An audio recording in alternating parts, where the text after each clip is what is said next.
أعوذ بالله من الشيطان الرجيم بسم الله الرحمن الرحيم إذا جاءك المنافقون قالوا نشهد إنك لرسول الله والله يعلم إنك لرسوله والله يشهد إن المنافقين لكاذبون۔ یہ سورۃ المنافقون مدنی صورت ہے۔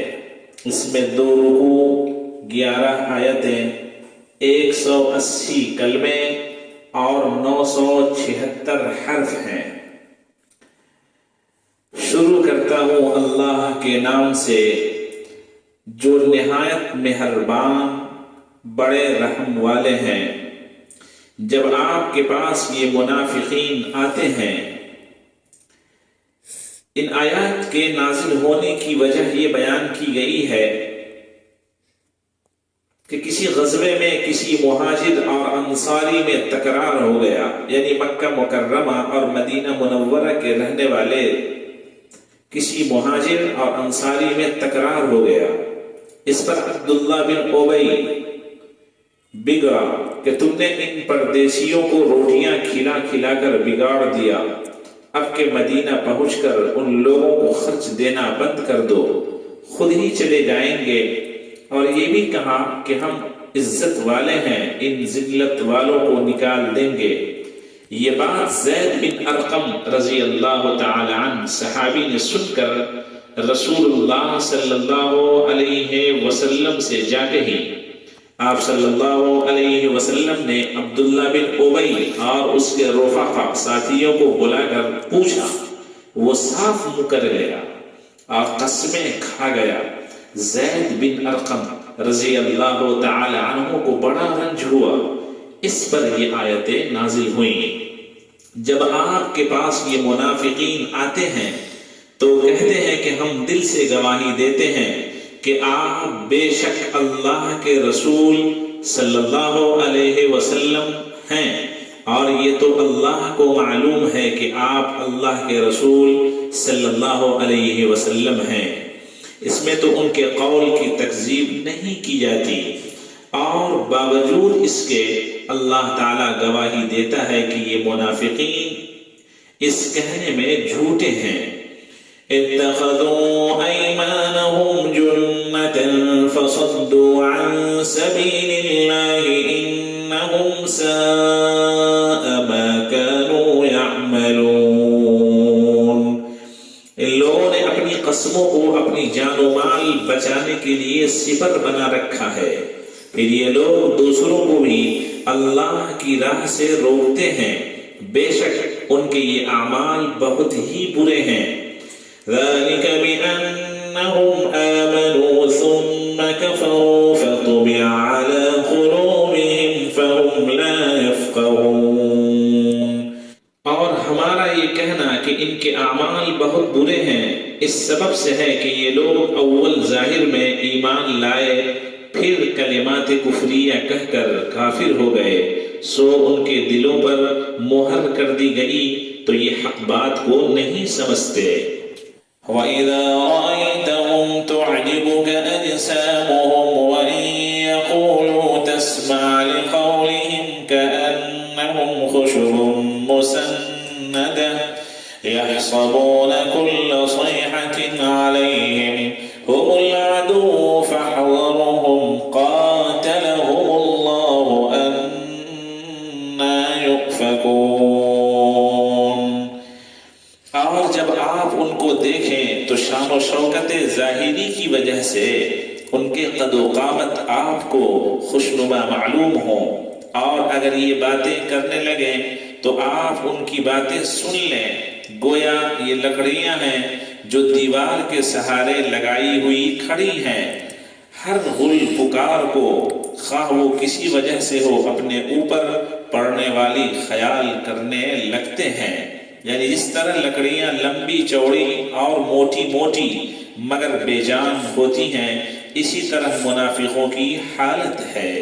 یہی لوگ تمہارے پورے دشمن ہیں، آپ ان سے ہوشیار رہیے، خدا ان کو غارت کرے، دین حق سے کہاں پھرے چلے جاتے ہیں۔ ابن ابی جسیم صبیح خوبرو خوش بیان آدمی تھا۔ عبداللہ ابن ابی جسیم صبیح خوبرو خوش بیان آدمی تھا، اور اس کے ساتھ والے منافقین قریب ویسے ہی تھے۔ نبی کریم صلی اللہ علیہ وسلم کی مجلس شریف میں جب یہ لوگ حاضر ہوتے تو خوب باتیں بناتے جو سننے والے کو اچھی معلوم ہوتی۔ وَإِذَا قِيلَ لَهُمْ تَعَالَوْا يَسْتَغْفِرْ لَكُمْ رَسُولُ اللَّهِ لَوَّوْا رُءُوسَهُمْ وَرَأَيْتَهُمْ يَصُدُّونَ وَهُمْ مُسْتَكْبِرُونَ۔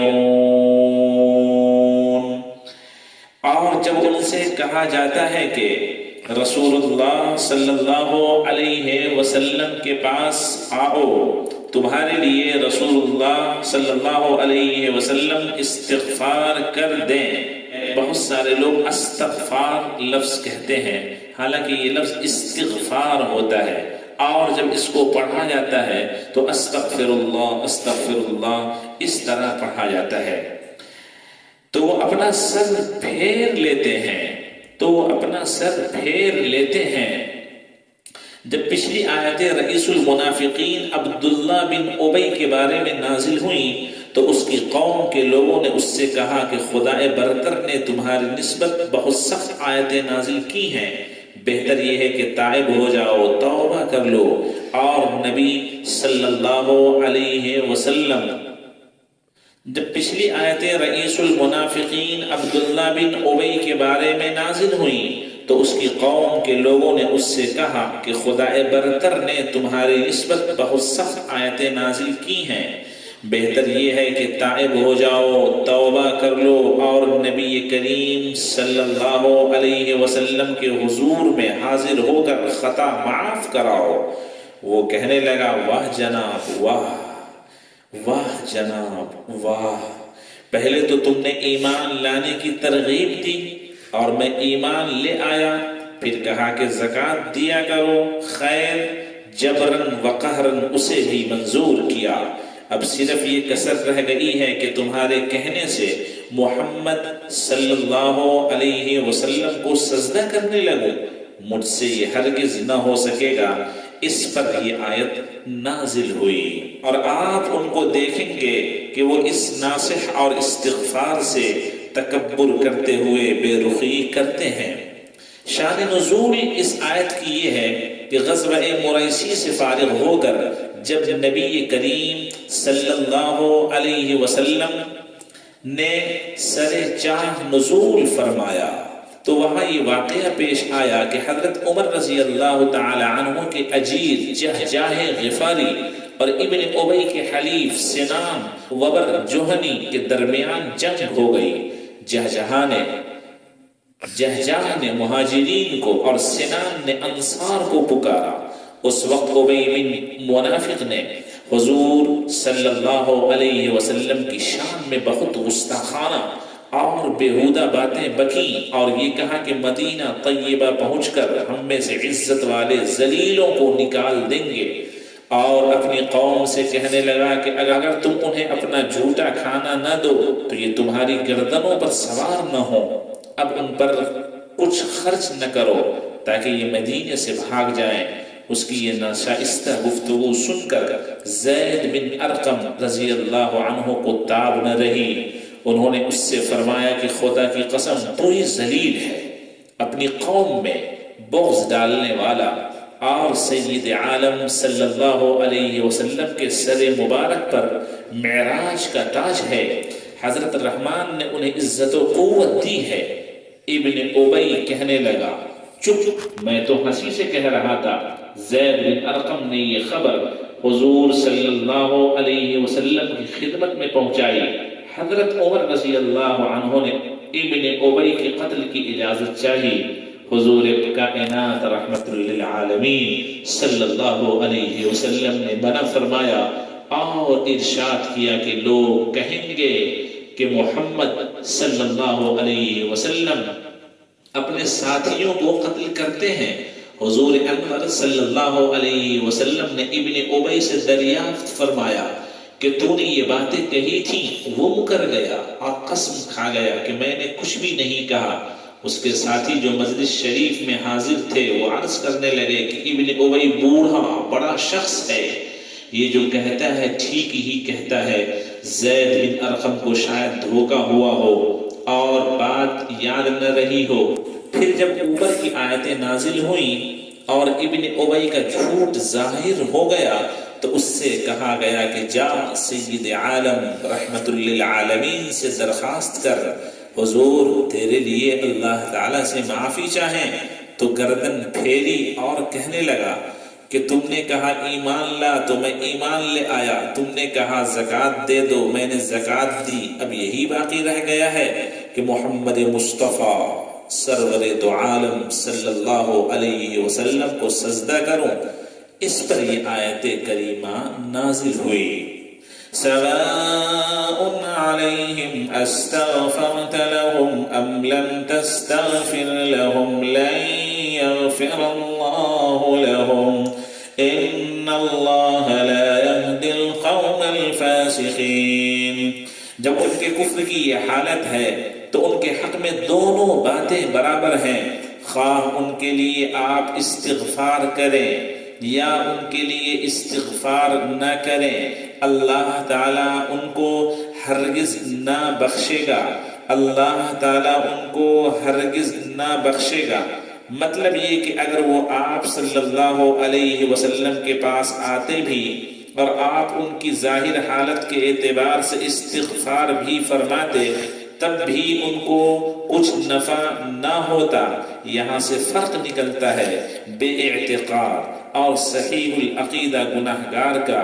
جب بے اعتقاد کو نبی صلی اللہ علیہ وسلم کا استغفار بھی فائدہ بخش نہیں، تو کوئی ایسا اعتقاد جس کے عقیدے اسلامی توحید کے منافی ہوں، نبی صلی اللہ علیہ وسلم کی شفاعت پر کس طرح بھروسہ کر سکتا ہے؟ لن یغفر اللہ لهم، اللہ تعالیٰ ان کو ہرگز نہ بخشے گا۔ ان اللہ لا یہدی القوم الفاسقین، بے شک اللہ تعالیٰ ایسے نافرمان لوگوں کو توفیق ہدایت کی نہیں دیتا۔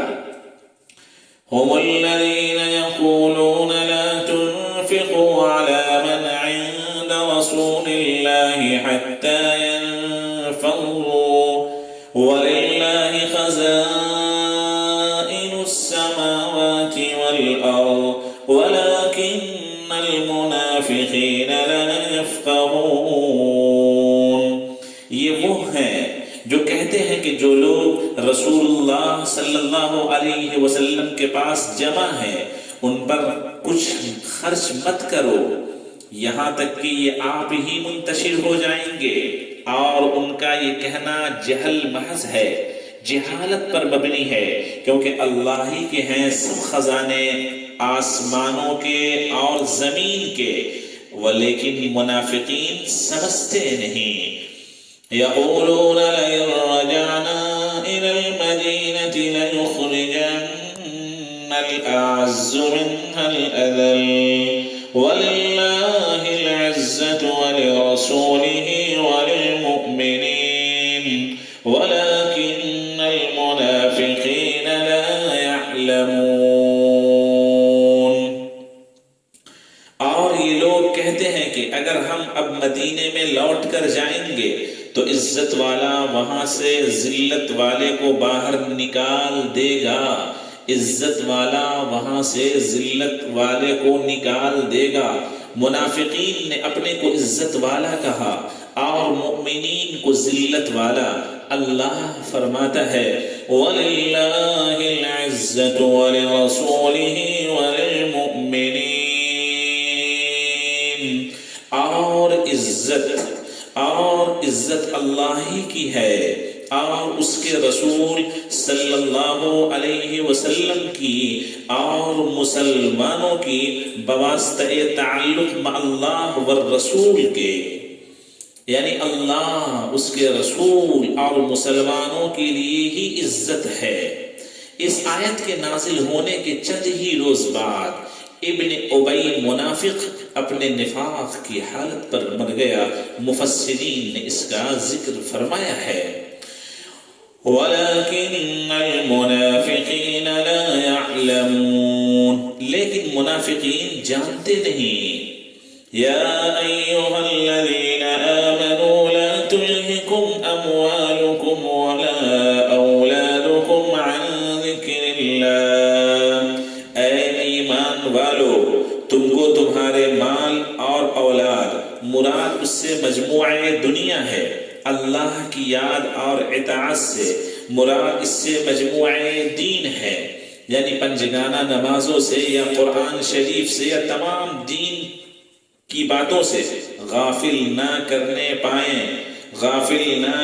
پائیں، یعنی دنیا میں اس طرح مت لگ جانا کہ دین میں خلل پڑنے لگے، اور جو ایسا کرے گا ایسے لوگ ناکام رہنے والے ہیں، کیونکہ نفع دنیاوی تو ختم ہو جائے گا اور نفع اخروی ہمیشہ باقی رہنے والا ہے۔ وَأَنفِقُوا مِمَّا رَزَقْنَاكُم مِّن قَبْلِ أَن يَأْتِيَ أَحَدَكُمُ الْمَوْتُ فَيَقُولَ رَبِّ لَوْلَا أَخَّرْتَنِي إِلَىٰ أَجَلٍ قَرِيبٍ، اور ہم نے جو کچھ تم کو دیا ہے اس میں سے حقوق واجبہ اس سے پہلے خرچ کر لو کہ تم میں سے کسی کی موت آ کھڑی ہو، پھر وہ بطور تمنا اور حسرت کہنے لگے کہ اے میرے پروردگار، مجھ کو اور تھوڑے دنوں کیوں مہلت نہ دی گئی کہ میں خیرات دے لیتا اور نیک کام کرنے والوں میں شامل ہو جاتا۔ وَلَن يُؤَخِّرَ اللَّهُ نَفْسًا إِذَا جَاءَ أَجَلُهَا وَاللَّهُ خَبِيرٌ بِمَا تَعْمَلُونَ، اور اللہ تعالیٰ کسی شخص کو جبکہ اس کی میعاد عمر کی ختم ہونے پر آ جاتی ہے ہرگز مہلت نہیں دیتا، اور اللہ کو تمہارے کاموں کی خبر ہے۔ لوح محفوظ میں انسانوں کی مدتوں کے بارے میں ہر چیز محفوظ ہے، لکھی ہوئی ہے، لہذا موت کا وقت آ جانے کے بعد انسان کو مہلت ذرہ برابر بھی نہیں دی جاتی۔ اللہ تبارک و تعالی ہم سب کو قرآن پاک کو پڑھنے، اس پر عمل کرنے، اس کو سمجھنے کی توفیق عطا فرمائے، اور لاکھوں کروڑوں درود و سلام ہو آقا نامدار محمد مصطفیٰ رحمت للعالمین صلی اللہ علیہ وسلم پر، آپ کی آل اولاد اور صحابہ کرام پر، وآخر دعوانا ان الحمد للہ رب العالمین۔